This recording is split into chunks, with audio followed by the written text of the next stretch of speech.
షష్టమ స్థానంలో సంచరిస్తున్న చంద్రుని యొక్క ప్రభావం వల్ల మిథున రాశి వారు ఈరోజు ప్రతి ఒక్కరికి సహాయం చేయాలనే కోరిక వల్ల మీరు అలసటకి నిస్త్రాణను మిగిలిస్తుంది. కొన్ని ముఖ్యమైన పథకాలు అమలు జరిగి మీకు తాజాగా ఆర్థిక లాభాలను చేకూరుస్తాయి. అలాగే అనుకోని కానుకలు, బహుమతులు బంధువులు, స్నేహితుల నుండి అందుతాయి. ఇంకా మీ కిటికీలో ఒక పువ్వును ఉంచడం ద్వారా మీరు ప్రేమిస్తున్నానని చెప్పండి. సీనియర్లు, తోటి ఉద్యోగులు మరియు బంధువులు మీకు మంచి సహకారం అందిస్తారు.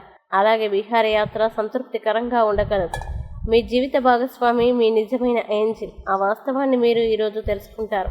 ఇక మిథున రాశి వారు ఈరోజు వచ్చే ఇబ్బందుల్ని అధిగమించడానికి, అనుకూల పరిస్థితులు ఏర్పడడానికి శ్రీ ఆదిత్య హృదయాన్ని పారాయణం చేయండి. మంచి విశేషమైన శుభ ఫలితాలని పొందుతారు. వీడియోని లైక్ చేయండి, షేర్ చేయండి. మరియు మీరేమైనా సమస్యలతో బాధపడుతున్నట్లయితే వాటి పరిష్కారం కోసం మా గురువు గారి నెంబర్కి కాల్ చేసి మీ సమస్యలకు తగిన పరిష్కారం పొందండి. ఖచ్చితంగా మీ సమస్య పరిష్కారం అవుతుంది. ఇంకా మీరు అనుకున్నటువంటి అన్ని పనుల్లో అంతా మంచిగా జరగాలని కోరుకుంటూ సర్వే జన సుఖినో భవంతు.